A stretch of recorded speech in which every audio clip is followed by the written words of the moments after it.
Truman Writes. Welcome back to the Truman Writes podcast. This is episode 1 of Truman Writes. I'm your host, Truman. I also have other names that my family and friends call me.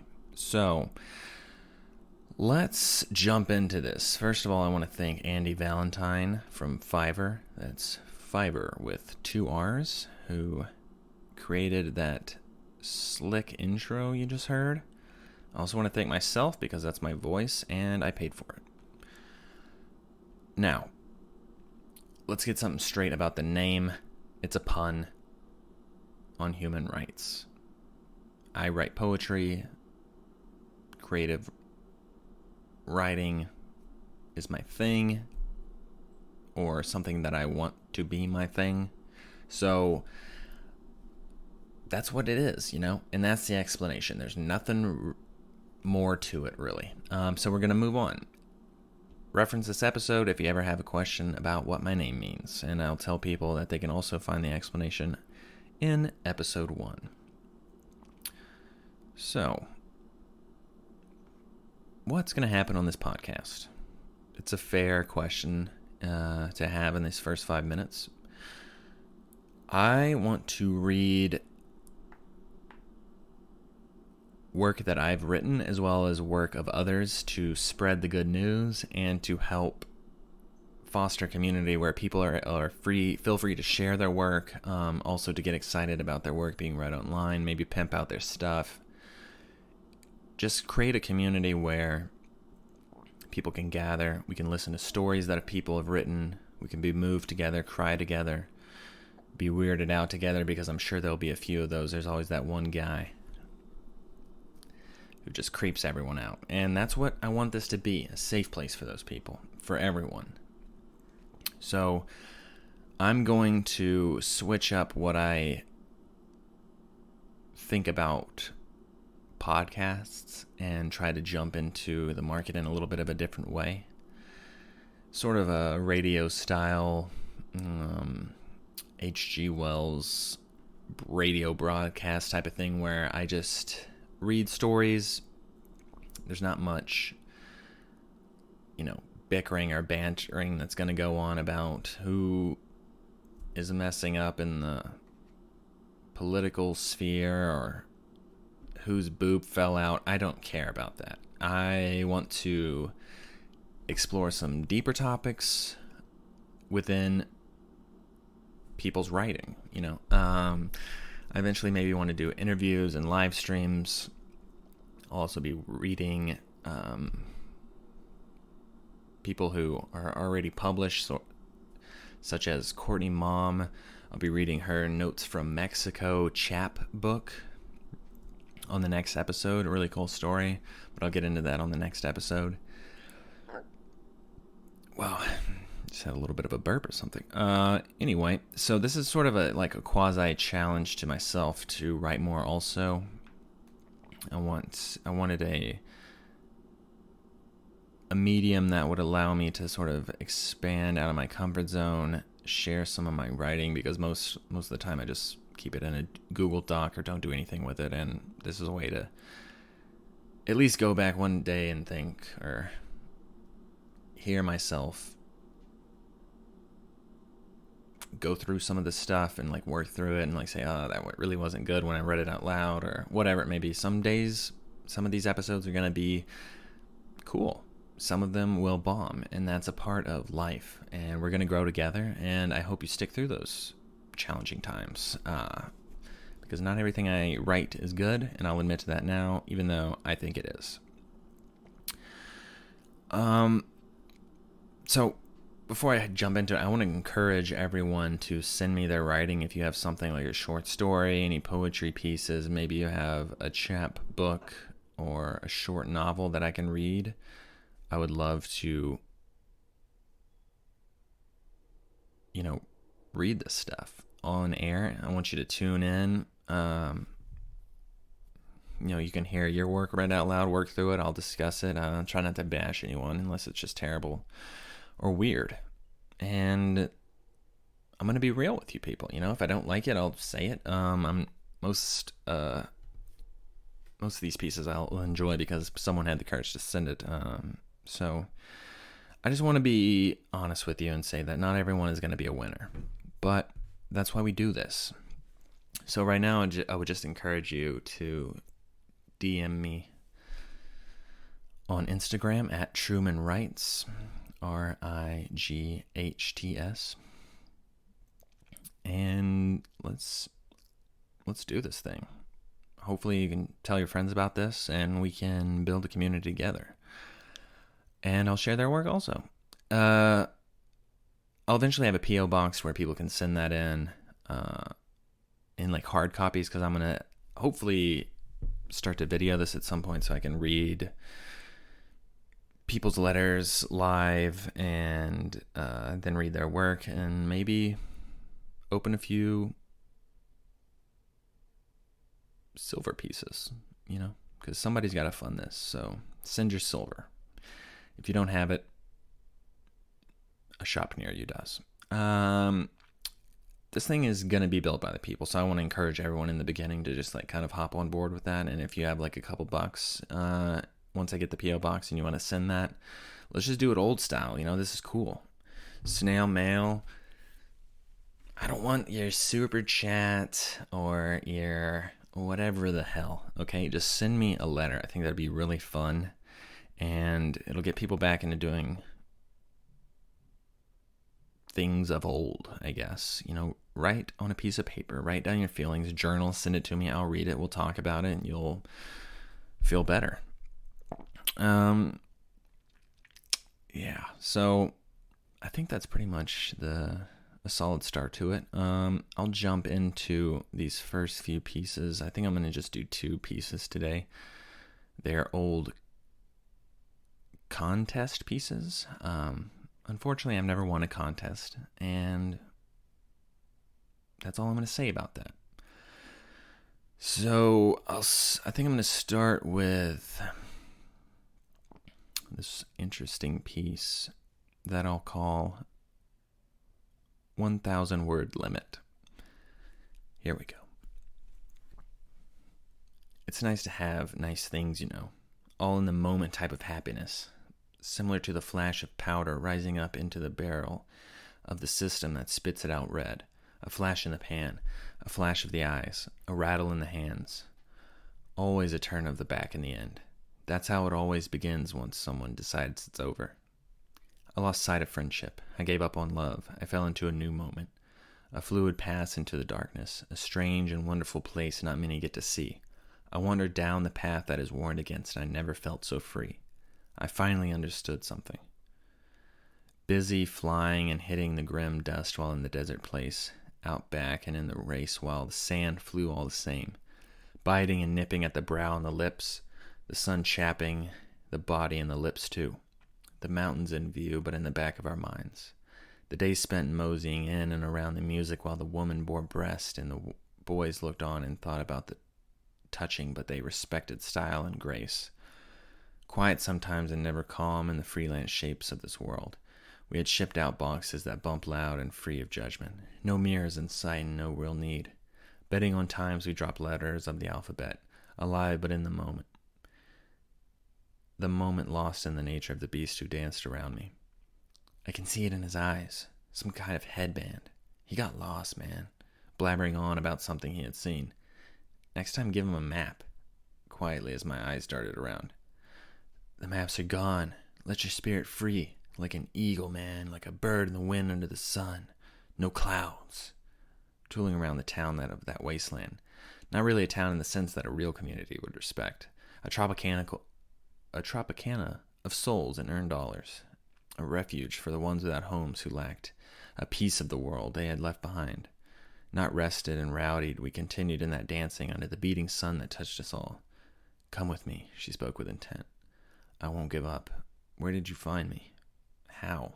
I was talking quick like the rabbit I saw in the clouds. They all fell into place when she smiled at my feet. I want to dance, she spoke. Dance then. It was hard to walk. I can't without your help, she spoke again. Don't use me. Scared. I would never.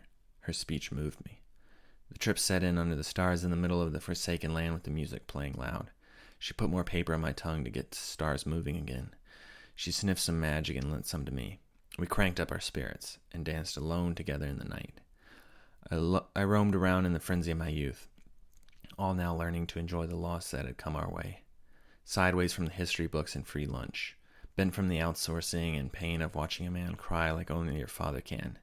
Head full of letters while our hearts sang for more music while it played. All the joy in the world and want for someone to love. Incredible kicks and the drugs kicked harder. So I held her hand, sweaty, and kept on knowing that it would mean something, whatever that meant. Watch the fire and the energy within the momentum of the high. If you listen closely enough, you can hear the waves move and crash, she preached. The decision to flee into the moment came into my mind. I sensed some trouble and panic, a chat with this self of mine. I wanted to run. My legs wouldn't allow such a decision. So I lay down in the sand on a shape of cloth woven from time and stared up next to her, that woman of fame. I took advantage of the rest, never minding the possession the paper held over my mind.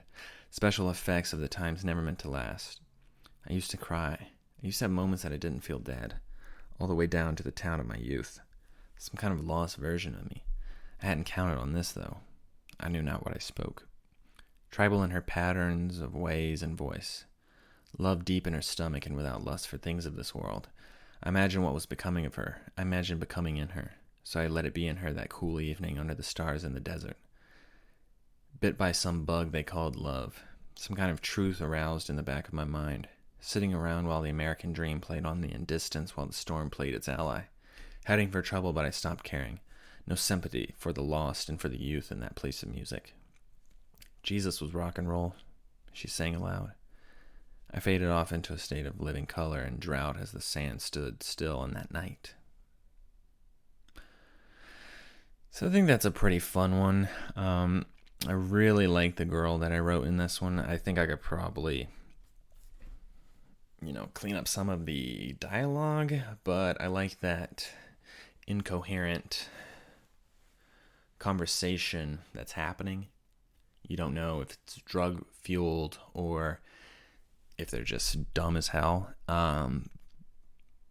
But I really like the idea of dancing out in the desert with some speakers that they put together and they sort of slap together. This quasi-festival is what I had imagined in my mind. And,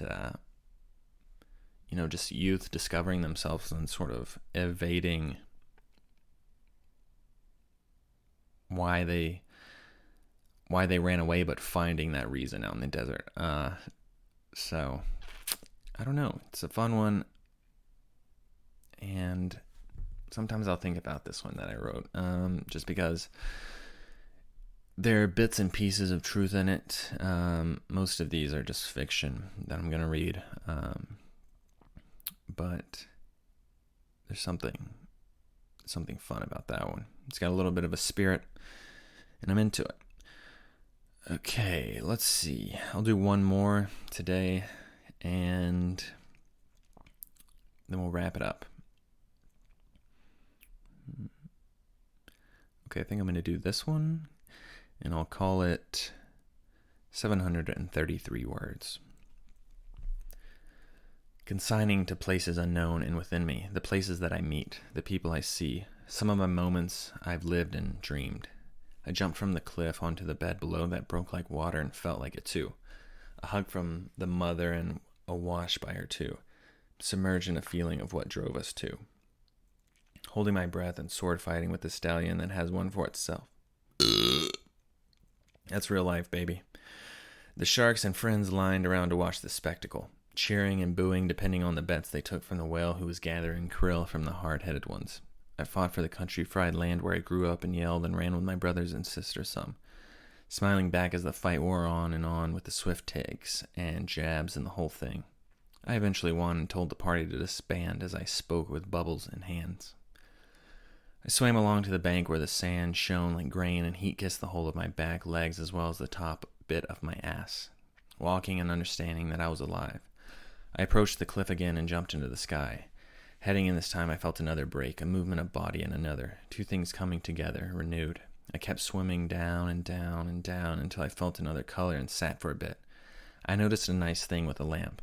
It was a roaming fortress blanketed by darkness. I found a friend.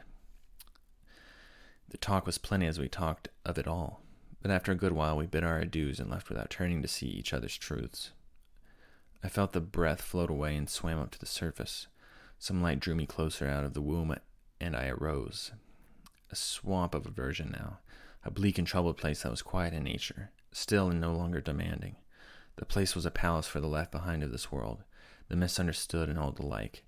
Dragging my legs through the thickness of the scene, in a tale of dullness I noticed a flyer with eyes on its wings, blinking and talking to me in a way that only the beaten dreary could say. It kissed me goodbye with a touch of wind that sang of the story it drove. I romped to the cliff and gave it all I could to make it back into the sky rides down. Up and now alive in the escape between landing and jumping and breaching the film of the surface. It's always the same thing in a new way. I haven't had a moment quite like it lately. No one in the way between the 2 points. The only game that is played is his, mine, the stoppage of time. Before I hit the last scene, I slowed it down and watched the break of the top of my body colliding into the choppy tides. My fingertips went into the water, the upside version of who I had become. Another break of feelings and surrounded, and my limbs released to float free as my mind drifted out to see the other side of me. A couple beats of the ocean gave life to a herd of creatures. A dull find with the life gave the word something to lean on. The thing squawked and mimicked me a little as it flurried about in delight, the arch of its thing flapping about. I knew not what it spoke, but felt the sound through the sheets that separated our bodies. Hanging in time, it rode away and said goodbye with the bag of her pride. An interesting time that shamed the rest of the times I'd had before that beautiful sign. Off into the distance and no longer seen. I could no longer hear the sound that she taught me. I closed my eyes and floated up to sea. I laid back into the movement and into the breeze. I drifted and wondered, lazily blinking and watching the screeches of rays and white and blue mammals blast out, busting and popping like candy and sounds heard in the dark basement of freedom.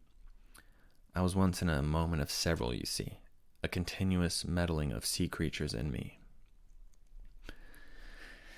This is an interesting one because I know it's a little bit incoherent and, fantastic in that it's not of this world. And, I don't know what else to really say about this one. I tried to do something cyclical, like reoccurring, but still push a message, and I'm not sure if it really worked out, but I really liked the last line. And so I decided to read it. And let me get something straight.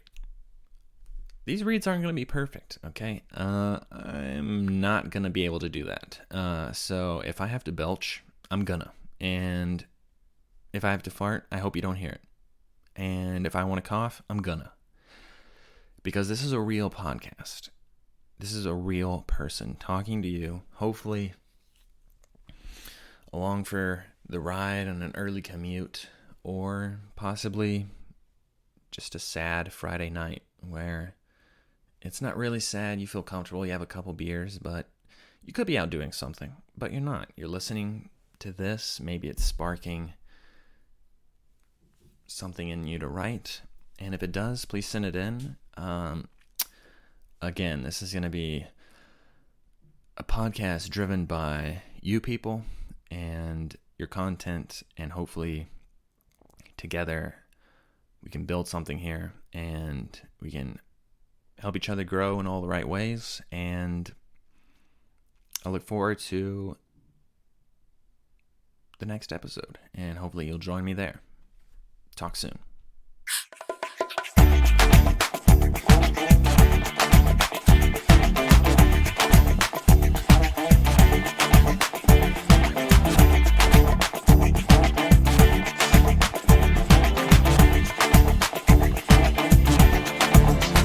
Truman writes.